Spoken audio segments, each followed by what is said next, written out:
Imagine this. You've worked hard to improve, to learn, to evolve. You've become stronger, wiser, calmer. And someone, maybe out of jealousy, maybe out of insecurity, tries to chain you back to that old version of yourself. What do you say? How do you respond without anger, without losing your peace, and with power instead of pain? Today, you'll discover 5 powerful ways to respond when someone uses your past against you, inspired by the timeless wisdom of Stoic philosophers. By the end of this video, you'll have words ready to protect your peace, assert your growth, and show that your past is your teacher, not your jailer. Number 1. That version of me doesn't live here anymore.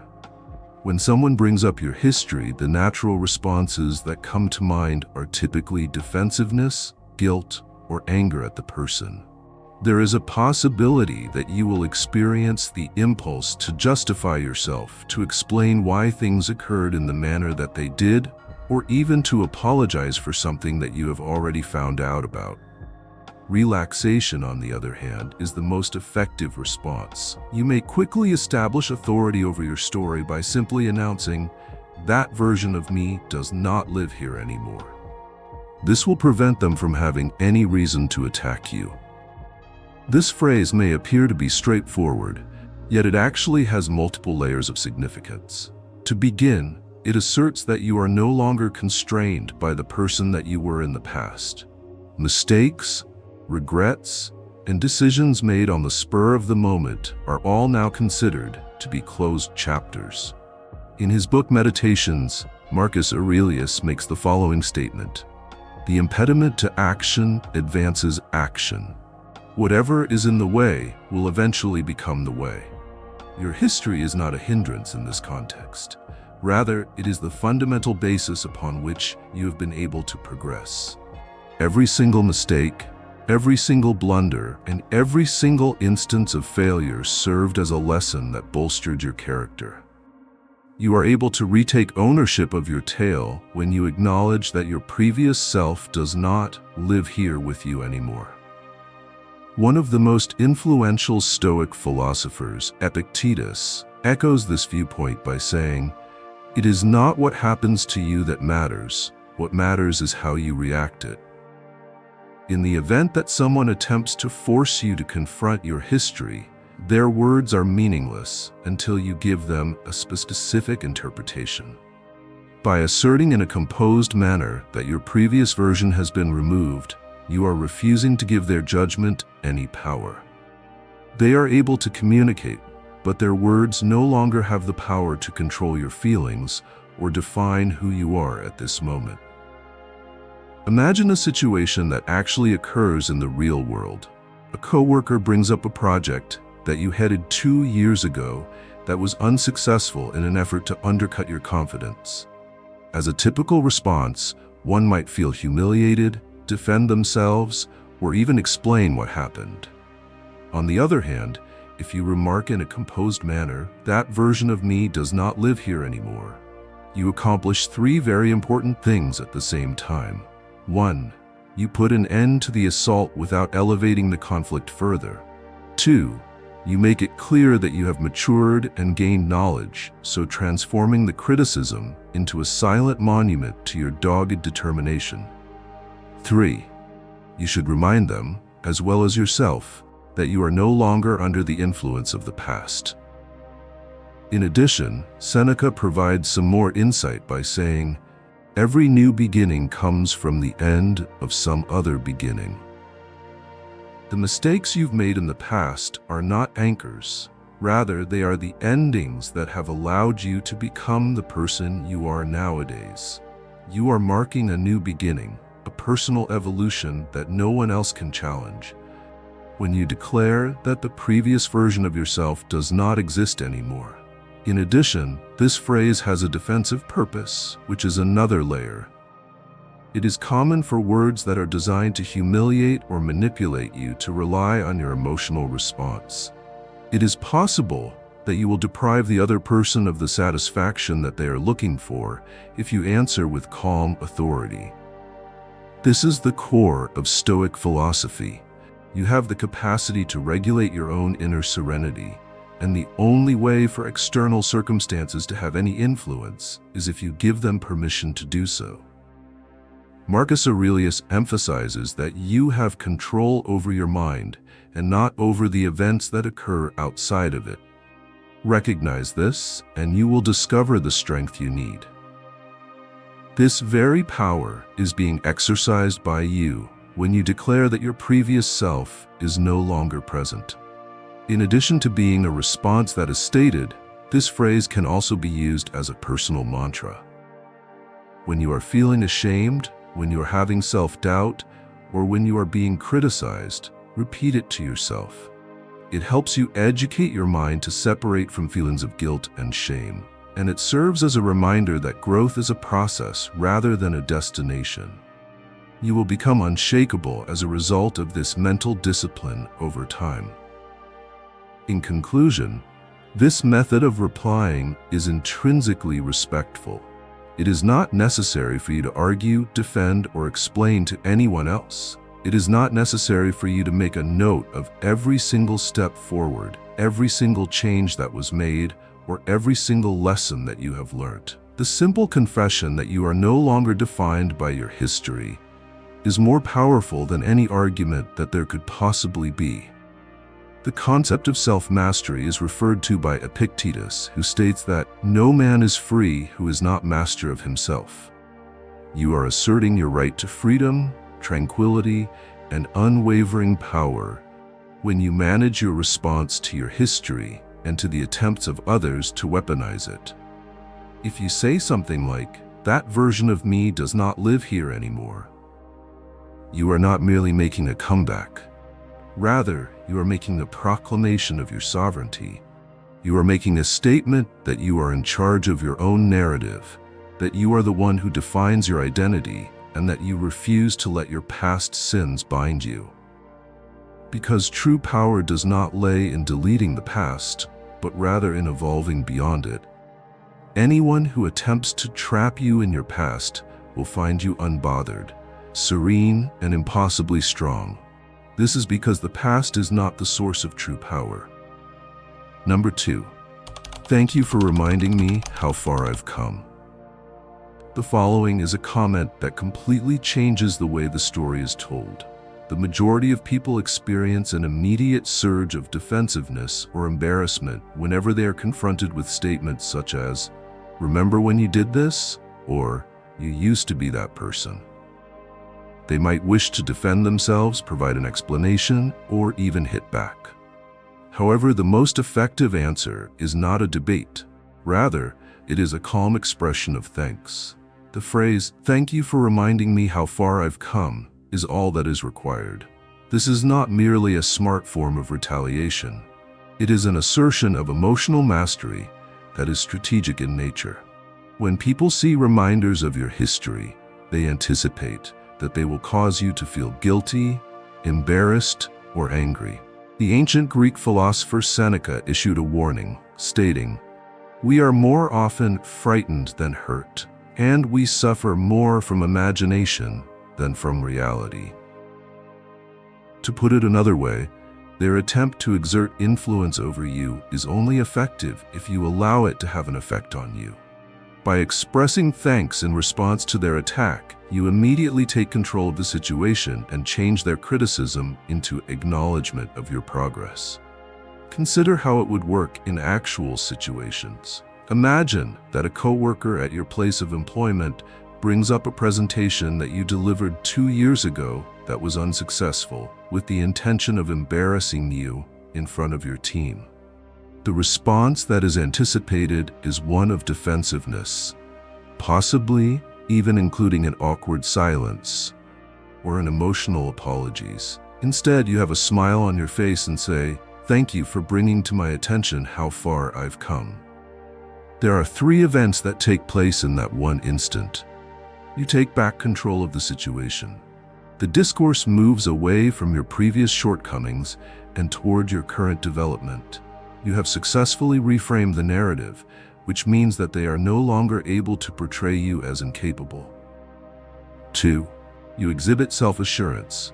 Your thankful and calm tone demonstrates that you have control over your feelings. According to a quote attributed to Marcus Aurelius, the best revenge is to be unlike your enemy. Your refusal to react with fury demonstrates a level of power that they are unable to challenge at this time. A quote attributed to Epictetus states that difficulties show a person what they are. You teach without engaging in confrontation. You are effectively educating kids in a covert manner that errors are not weapons, but rather lessons. Adversity can be changed into wisdom, as evidenced by your growth, which is confirmation of this. This phrase also reduces the toxicity of the situation. Most of the time, those who bring up your past do it out of envy, insecurity, or a desire to impose control over you. They are disarmed by gratitude. Your emotional independence, the fact that their words cannot affect you, and the fact that you are no longer living in the past are all evidence that you are no longer there. Their attempt to humiliate or manipulate you is unsuccessful in a manner that is understated, sophisticated, and comprehensive. Consider the following scenario. A buddy purposefully brings up a point in your life when you were socially uncomfortable or timid in an effort to make you feel self-conscious. You choose to respond with gratitude rather than embarrassment, saying, "Thank you for reminding me how far I've come." All of a sudden, something that was meant to insult you transforms into a recognition of your personal development. Strength is communicated more effectively than any argument could be by your ability to maintain your composure and acknowledge your process of development. In his book, Meditations, Marcus Aurelius tells us that if it is not right, do not do it. If it is not true, do not say it. Therefore, there is no need for you to dispute or prove anything when you apply this to your past. The truth is that you have matured, and the fact that you responded to that statement is sufficient evidence to prove that truth. Your actions are not a denial of the past. Rather, they are evidence that you are no longer under the influence of the past. Moreover, there is a mental method that can be implemented here. This sentence might serve as a personal mantra for you. You should silently repeat the following phrase whenever you find yourself thinking about past errors. "Thank you for reminding me how far I've come." Reframing criticism and self-judgment as an appreciation of progress is a skill that may be trained through this process. There is an increase in self-respect, a development of resilience, and a reinforcement of a sense of personal authority. Last but not least, this response exemplifies both beauty and respect.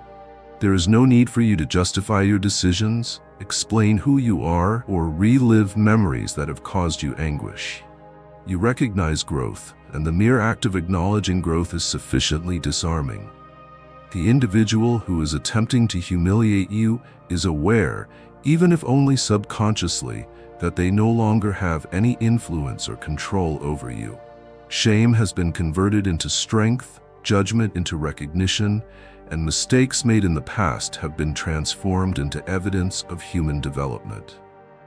Saying, "Thank you for reminding me how far I've come," is in essence a communication strategy that encompasses much more than just words. It is a protection for your tranquility, a declaration of emotional mastery, and a reminder that your growth is undeniable in a way that is both quiet and strong. Those who attempt to use your history against you are immediately confronted with a reality that they are unable to refute. You are more powerful, more knowledgeable, and more unshakable than ever before. And your history is merely the basis upon which your power is built. Number 3. You seem stuck there. I've moved on. People will sometimes bring up your past, not because they are trying to hurt you, but rather because they have not dealt with their own. Whether it be envy, insecurities, or concerns, they are projecting those feelings onto you. You are no longer required to defend yourself or take part in a discussion after you have comprehended this fact. Respond with a calm and authoritative tone instead. You appear to be stuck there. I've moved on with my life. Something powerful is accomplished by this phrase. It sheds light on the true problem, which is their incapacity to progress. You are able to demonstrate your progress while drawing attention to their stagnation by making this observation without displaying any resentment. The following is an excerpt from Letters from a Stoic, which Seneca wrote. Let us train our minds to desire what the situation demands. To put it another way, do not spend your time and energy on unnecessary debates. Concentrate on the things that will bring you peace and progress. Their obsession with your history is not based on the truth. Rather, it is a manifestation of their dread of your development. Consider the following hypothetical situation. A member of your family brings up mistakes you did many years ago in an effort to guilt you into complying or conforming to their expectations. You choose to remain calm and say, you appear to be stuck there, rather than engaging in a heated dispute. I've moved on with my life. This one statement accomplishes three different things. 1. It recognizes reality without resorting to aggression. You are not assaulting them. You are only speaking the truth. 2. It is evidence of emotional maturity, since you are not falling into the trap of defensiveness, which is a problem that frequently leads to confrontation. 3. It helps you establish and maintain your boundaries by demonstrating that your development is non-negotiable and not open to their evaluation. In Meditations, Marcus Aurelius tells us that you have power over your mind, not over events that occur outside of yourself. Recognize this, and you will discover the strength you need. When it comes to your peace of mind, it is not contingent on their acceptance or how they view your history. You are asserting that your present and future are solely yours alone when you declare that you have moved on from the past. They are no longer able to bind you to outdated narratives, and you are free to disengage from them. In addition, this reaction teaches them something without going into direct confrontation with them. Because of this, they are forced to confront a reflection that they might not like. While they continue to be focused with what has already occurred, you have developed, adapted, and progressed. It is a lesson in mental and emotional fortitude that is not spoken about but cannot be denied. Moreover, there is a psychological aspect of strategic planning involved here. When someone brought up your history on multiple occasions, their intention was to elicit a response from you, whether it be anger, shame, or guilt. Their weapon loses its edge when you say in a calm manner that you have moved on with your life. The attempts that they make to exert influence on you are made worthless, and your unwavering serenity becomes a demonstration of strength that is significantly more powerful than any words or arguments could ever be. In addition to that, this phrase can be used as a source of personal conviction. In the event that previous critiques or recollections come to the surface, repeat it to yourself. You appear to be stuck there. I've moved on with my life. Your mind will become more resilient to criticism, judgment, and manipulation based on the past as a result of this. It stresses the notion that you are in control of your emotional state, that your growth is holy, and that no one can derail you by clinging to history. It also emphasizes that your growth is respected. In conclusion, this statement is characterized by its clarity and dignity. Your wrath does not overtake you, and you do not find yourself drawn into debates that are futile. You instead assert the truth, which is that you are no longer defined by the events that have in the past. The energy that you have is not for the incapacity of another person to progress. Rather, it is kept for your own present and future. Simply put, you are stating, you appear to be stuck there. I've moved on is a form of protection as well as a weapon. While simultaneously slicing through the illusions that other people may attempt to impose on you, it safeguards your peace of mind. In a quiet way, it is a declaration that your evolution is your own, unshakable and unstoppable. Your ability to go forward with clarity, strength, and independence is in contrast to those who continue to cling to the past and remain stuck in their immobility. Number 4. Everyone has a past. Not everyone learns from it. You will need to establish a boundary at some point.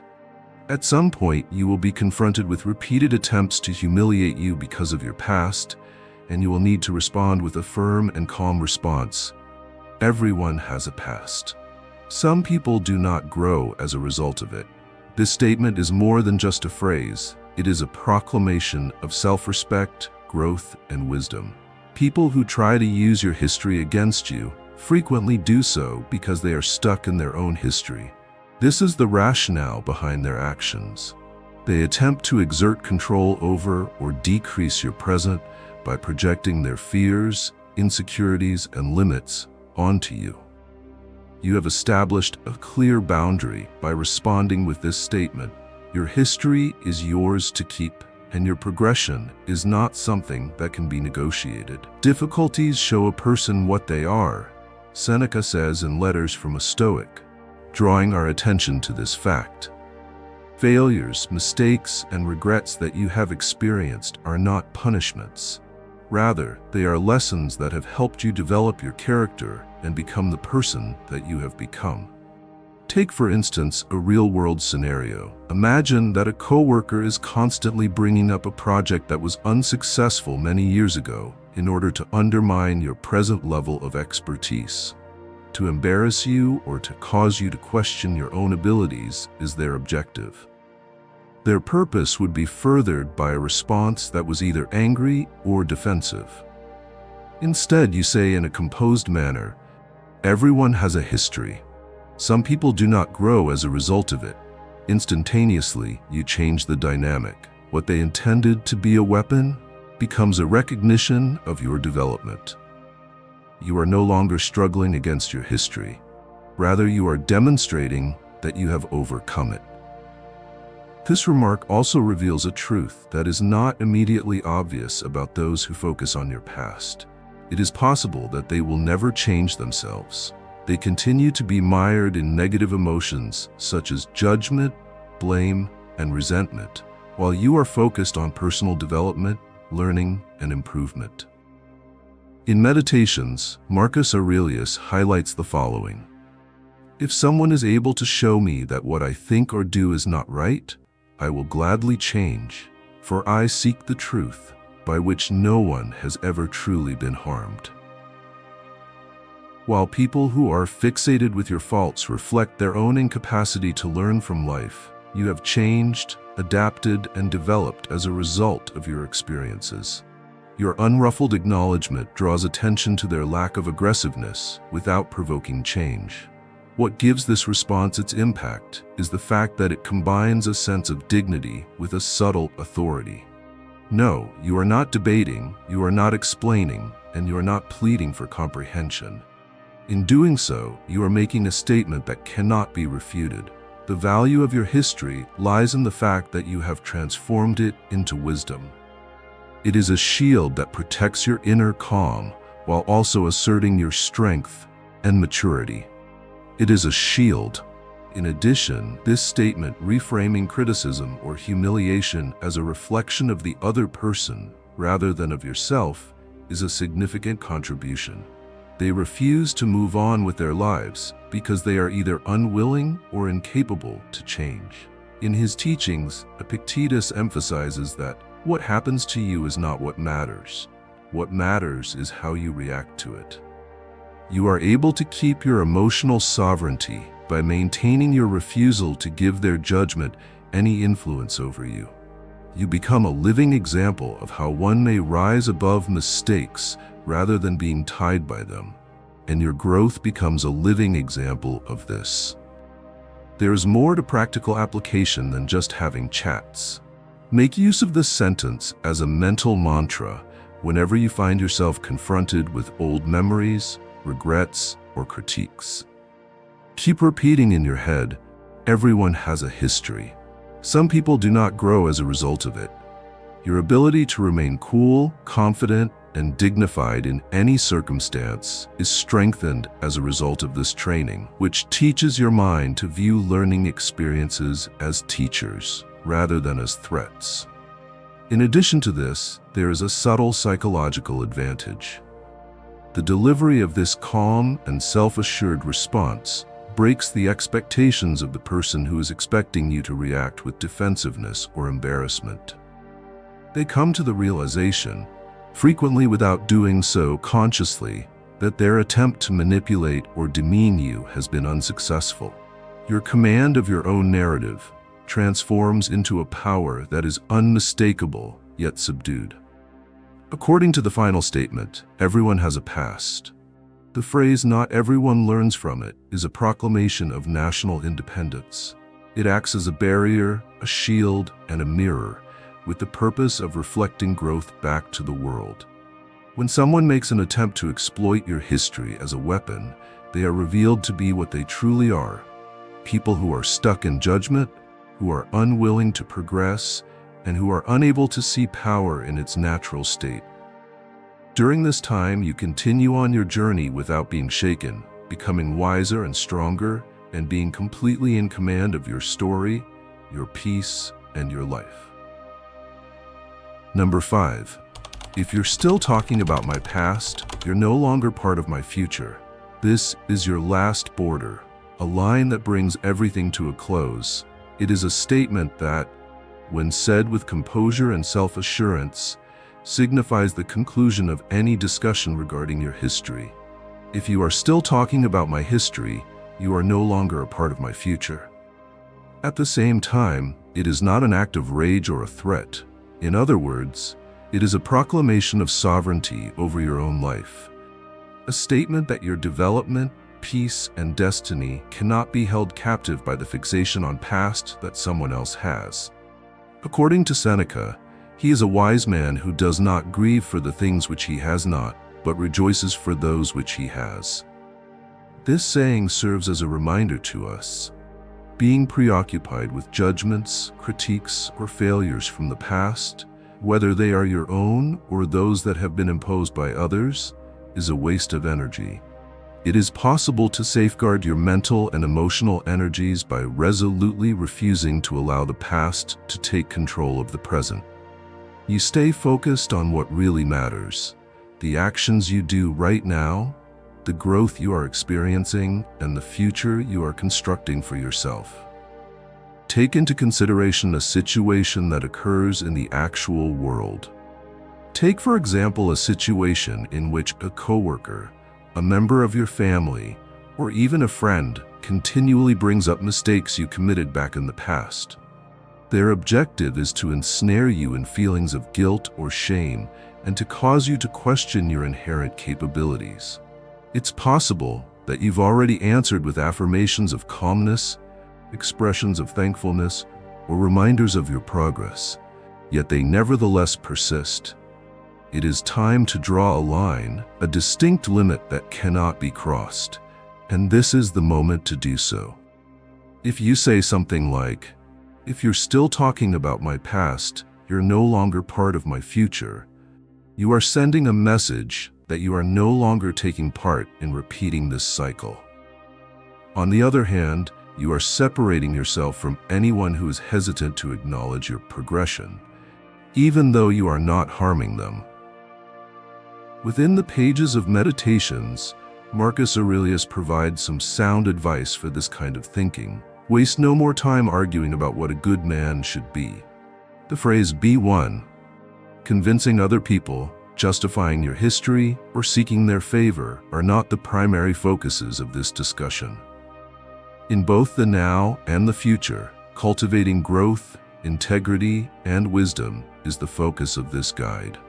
Those who are attached to your history are not significant to the life that you are currently constructing. Your energy, attention, and presence are not for those who are trapped in judgment. Rather, they belong to those who are moving ahead. Moreover, this phrase is an effective instrument for fostering self-empowerment.